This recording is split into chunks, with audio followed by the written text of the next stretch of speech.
Aquí empiezan los desayunos de 24 horas.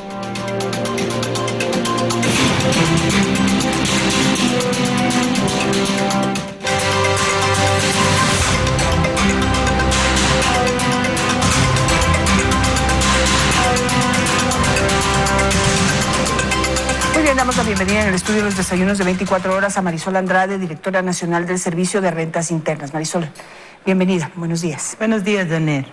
Bueno, la primera calificación que se ha dado al proyecto de ley que está presentado en la Asamblea Nacional es que tiene un fin o un fondo netamente recaudatorio.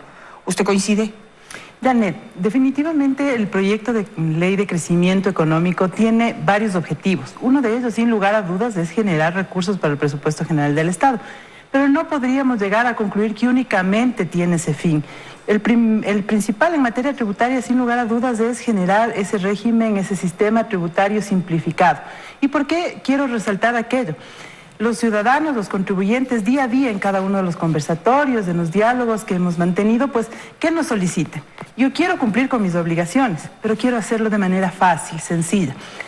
En lo que corresponde a simplicidad administrativa, Janet, hemos venido dando pasos grandes, como los formularios en línea, que le toma 6 minutos realizar su declaración, la inscripción de RUC en línea de una persona natural que desde su oficina, desde su hogar puede inscribirse, la autorización de terceros en línea, que más allá de solamente darle simplicidad al ciudadano, también le da seguridad, pues para caminar ya en los siguientes pasos de la simplicidad, necesitamos justamente esta reforma. ¿Y a qué me refiero? Me refiero al régimen simplificado para las microempresas, aquellos microempresarios, aquellos emprendedores que sienten la necesidad de que cuando están iniciando su actividad económica necesitan una ayuda, necesitan que alguien les extienda la mano. Y por el lado tributario justamente se está planteando aquello. Todo es perfectible. Este proyecto de ley económico se está analizando en asamblea, hemos sido partícipes de las comparecencias, hemos sido enfáticos en mencionar que cualquier tema que sea sujeto de mayor análisis, de algún cambio, pues estamos totalmente abiertos a recibirlos y a debatirlos, a realizar los cálculos de impacto fiscal que corresponda a cada una de las decisiones. Pero no podemos desconocer lo que estamos planteando. Ese régimen para las microempresas, ya no realizar 12 declaraciones al año, hacerlas solamente 2, ya no ser agente de retención. Y eso simplifica no solo por el lado del contribuyente, sino también por el lado del SRI en el control. Ajá, pero en esto, por ejemplo, de ya no hacer declaraciones mensuales, sino semestrales, ¿eso no digamos, afecta el flujo de caja del Estado? Estimada Janet, respecto a las declaraciones de IVA, de ICE, de estos contribuyentes, de estos microempresarios, de estos emprendedores, más de 330,000 contribuyentes de un universo de 2 millones de contribuyentes activos, lo que representa el IVA, el ICE, la recaudación de este grupo, es mínimo respecto al monto de los grandes contribuyentes, de los medianos, de los pequeños, y por eso se tomó esta decisión, que ya no lo realicen las 12 veces, sino 2 veces al año. Otro tema importantísimo, el impuesto a la renta único para el sector agropecuario. Yo pienso que es necesario que los agricultores, que los ganaderos, pues también expresen su sentir en algunas mesas, en algunas reuniones con este sector. Nosotros les hemos escuchado y ellos nos han planteado, mire, yo tengo mi actividad económica, es un sector informal, lo reconocemos de parte y parte, y debemos caminar hacia la formalización y también a que yo pueda cumplir con mis obligaciones. Este régimen que se plantea para el sector agropecuario es completamente voluntario. Si yo actualmente soy agricultor, soy ganadero y no quiero adherirme a ese sistema, a ese régimen simplificado, pues sigo en el general. Pero ¿qué me permite este régimen simplificado? Me permite pues realizar un pago específico de acuerdo a una tabla progresiva, porque la pregunta será, ¿y qué va a pasar con aquellos pequeños? Aquel ganadero que tiene 2, 3 vacas, un agricultor que tiene una media cuadra, pues también se ha considerado aquello. Este proyecto de ley de crecimiento económico tiene un gran enfoque de progresividad y justamente cuando me refiero a aquello, pues es repartir esa carga tributaria de acuerdo a la capacidad contributiva. Y cuando hablamos de aquello, se establece en este impuesto a la renta única del sector agropecuario una franja exenta, Janet. Es decir, si ese pequeño agricultor, si ese pequeño ganadero decide pasarse a este régimen simplificado para el sector agropecuario, si tiene desde $1 hasta $13,000 al año, no va a tener que pagar, pero sí va a estar formalizado. Y esa formalización de ese pequeño agricultor ganadero le permitirá al contribuyente, al ganadero, al agricultor un poco más grande, al mediano, sí, pues poder tener sustento de sus compras y poder cumplir con sus obligaciones de manera oportuna. Una de las críticas que siempre se le ha hecho a los gobiernos y al SRI en particular es que, digamos, cada vez que se proponen reformas para los que ya paguen más, pero no se amplía de manera importante la base, digamos, la base de contribuyentes. Estas reformas que se están proponiendo, ¿cómo aportarían eso, a ampliar la base? El régimen simplificado para el sector agropecuario justamente apunta a aquello, justamente apunta a ampliar esa base sin necesidad de que al momento esos pequeños contribuyentes pues tengan que pagar un impuesto, sino que se formalicen. Hacia allá estamos ampliando. Cuando hablamos de los diferentes controles de la administración tributaria, pues tenemos por un lado aquellos que tienden a formalizar a los ciudadanos, a los contribuyentes, y también a controlar, por ejemplo, la veracidad respecto a sus declaraciones. Esto es un conjunto, esto no viene aislado. Pues he escuchado a algunas personas que dicen, hace falta más. Bueno, discutamos, avancemos. Vayamos planteando alternativas, pero si no seguimos caminando en ese largo trayecto que es de la simplicidad para alcanzar ese cumplimiento voluntario de los contribuyentes, pues no avanzamos, el país se detiene y hacia allá apunta. Tal vez yo quisiera compartir también en este momento que, si bien hemos dicho que uno de los objetivos es la simplificación, alcanzar un sistema tributario simple, ágil, el segundo, por supuesto, también es obtener recursos para el presupuesto general. Pero un tercer componente, un tercer objetivo grande de este proyecto de ley de crecimiento justamente es la transparencia fiscal. Recordemos que el país, a través de una suscripción, de una adhesión el año anterior en París, este año, a través de su también adhesión por parte de la aprobación de la Asamblea Nacional del señor Presidente de la República, Ecuador se adhirió a la CAM. ¿Qué es la CAM? Es uno de los mejores instrumentos a nivel internacional para luchar contra la evasión y la elusión fiscal.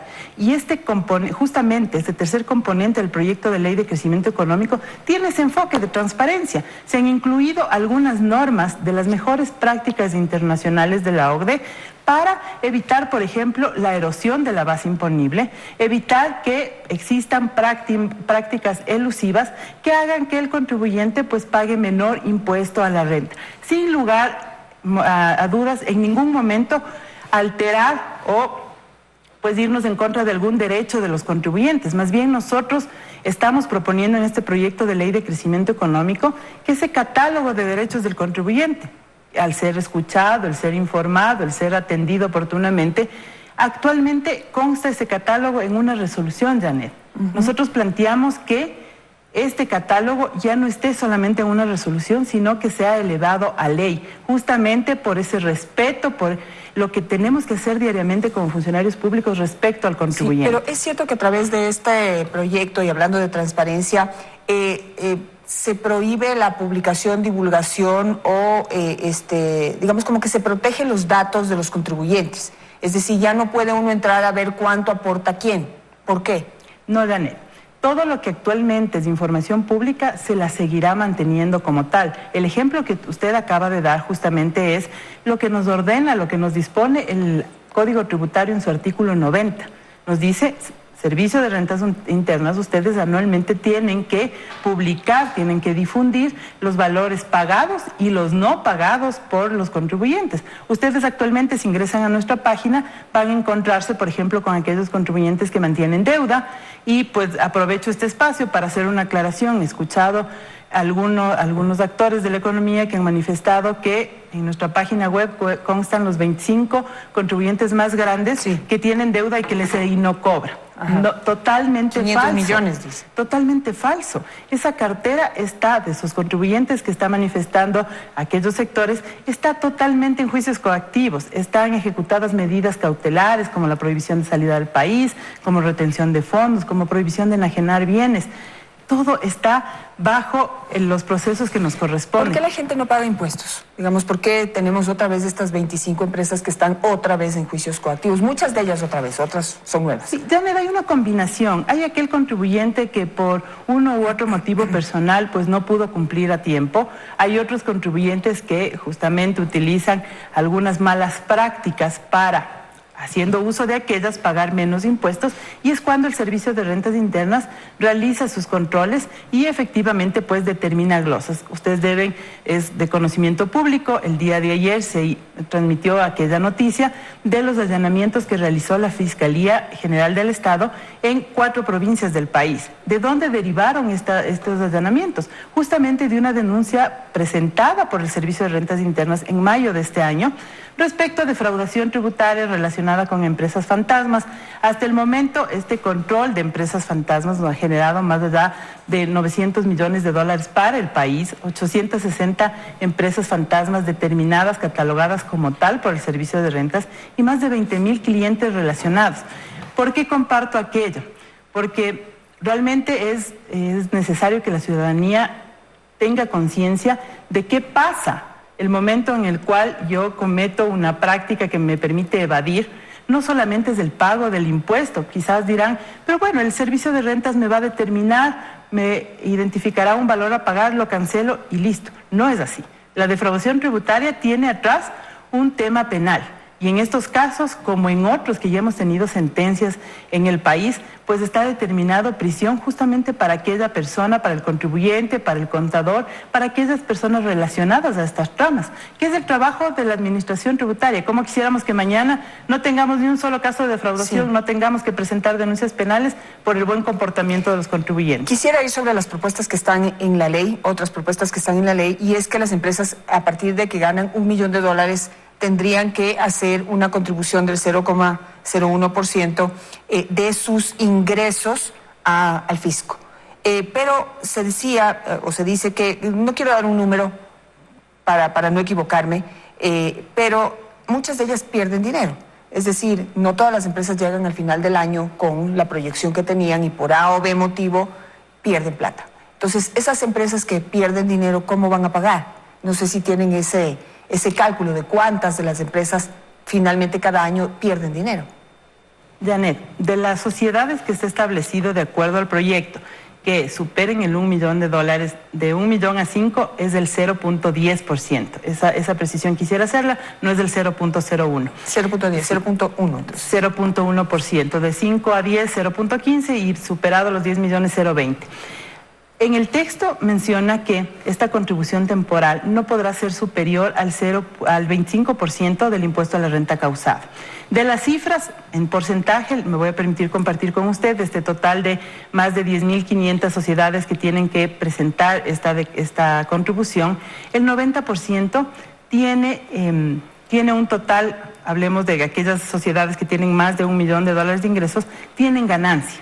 Y la diferencia, el 10%, han presentado pérdidas. En el texto se establece que aquellas sociedades pues justamente hacen relación el pago de la contribución con el 25% del impuesto a la renta causado y en ese caso pues efectivamente no tendrían que realizar la contribución. Recordando que esto está considerado dentro del impacto fiscal y los 177 millones que generaría esta contribución año a año contempla justamente esas 10.400 que tendrían que realizar la contribución de acuerdo al nivel de ingresos. ¿Por qué sobre los ingresos? Porque justamente es una contribución especial, temporal y no es impuesto a la renta para hacerlo respecto a su utilidad. Es por 3 años. Así es.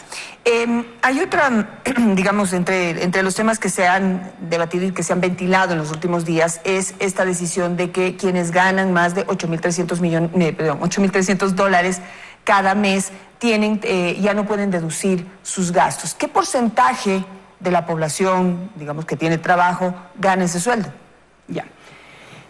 Esta decisión básicamente es enfocada a la progresividad, que al que más tiene, más deba aportar. Estamos hablando que aproximadamente 10.570 personas naturales estén respecto a esta decisión involucradas. Estamos hablando que de la población total respecto a los 17 millones es del 0.06%. Respecto a los contribuyentes, a las personas naturales, pues estamos hablando que alrededor es del 0.10. Y sobre todo, yo quisiera compartir en este momento a la ciudadanía que nos están viendo que el impacto, porque en alguna nota revisé que decían que esto va a tener un impacto del 20% sobre la remuneración. Es falso. El impacto de ya no poderse deducir los gastos personales, aquellas personas que tienen ingresos superiores netos a los $100.000, pues generará un impacto en promedio, a partir de los 100.000, de 0.5%. Estamos hablando de $3.300 en aquellos que tienen en los rangos superiores a los 100.000. Claro, pero el cálculo se está haciendo sumado a lo que ya pagan. Digamos, ya pagan los que más ganan ya pagan un 35% o 25 a 35% de impuesto a la renta, ¿correcto? Así es. Súmele a eso todo lo que hay que pagar porque ya no se pueden deducir los gastos. Entonces, sumado lo uno con lo otro, el impacto sobre el salario de esa persona es enorme, versus lo que se paga en otros países, versus lo que pagan otros miembros de la sociedad que tienen que contribuir. Janet, la deducción es de aproximadamente $14.000, es lo que debería dejar, si es aprobada esta ley, Correcto. debería dejar de deducir. $14.000, $15.000. Realmente, insisto, o sea, tenemos en un rango, por ejemplo, aquellos que tienen ingresos superiores al $1 millón, que es un grupo reducido.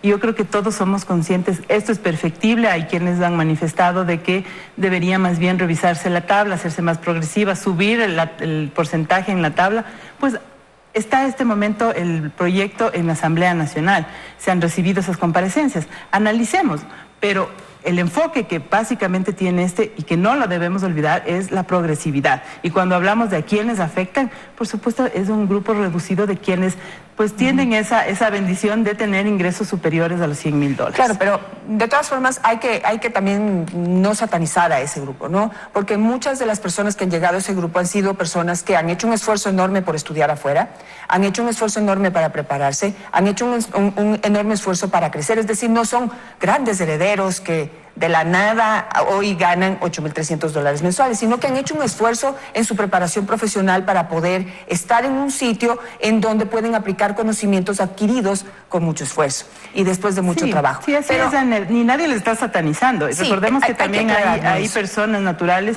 que también han estudiado en el exterior, que también se han esforzado y que tienen sueldos de $1.000, $1.500. Correcto. Entonces, no, para nada se les está satanizando. Pero lo que digo, digamos, esa gente que dice, que puede decir, me he esforzado tanto para llegar aquí, para ahora pues tener que hacer una contribución mayor que todos los demás. A nadie le sobra el dinero, digamos, cada uno tiene su corresponsabilidad y también tiene, digamos, sus gastos, ¿sí? Y usted, ¿cómo va a combatir la evasión ahí? Porque ya, primero, debe haber formas, o me imagino que se imaginarán formas de ya no registrar ese salario así total, para no tener que pagar esta contribución. Eso por un lado. Y por otro lado, lo que más dicen es que tal vez la gente deje de gastar, ¿sí? Es decir, hoy la posibilidad de deducir los gastos motiva ese gasto, incentiva el gasto. Pero si ya gastar no me va, no voy a poder compensar, entonces mejor no gasto. Entonces, ¿cómo han pensado enfrentar eso? Respecto a la evasión, hay varios controles, varias herramientas que tenemos como administración, el cruce de información, los anexos que nos entrega el sistema financiero.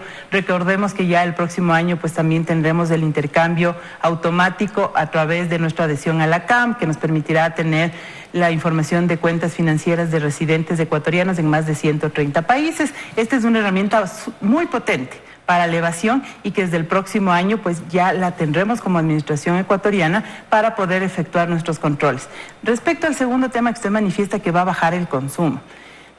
Muy respetable el criterio de quien piense así, pero no va a suceder. Daniel, cuando se planteó este tema de los gastos personales, yo soy una funcionaria de carrera, tengo 15 años en el SRI, yo recuerdo que cuando se planteó este tema de los gastos personales, la deducibilidad, era justamente para apalancar la cultura tributaria, que haya la emisión de los comprobantes de venta. Eso sí es lo que no debería pasar, que yo deje de exigir comprobantes por ya no poderme deducir. Pero bajar el gasto, bajar el consumo de $14.000 de personas que tengan más de $100.000, pues no va a suceder. El día a día pues tenemos que realizar gastos en alimentación, en vivienda, en vestimenta. Son gastos que no se pueden dejar de hacer. Ya han adquirido un nivel de vida, digamos, por supuesto, de gasto y no va a difícil suceder reducir. aquello. Así es, Janet. Bueno, quisiera quedarme ahí, el tiempo se me terminó. Le agradezco muchísimo por estar esta mañana con nosotros. Veamos qué es lo que sigue pasando con esta ley. Al regresar del corte nos acompañará el analista económico Fausto Ortiz. Junto a él continuaremos analizando la ley de crecimiento económico. Ya volvemos.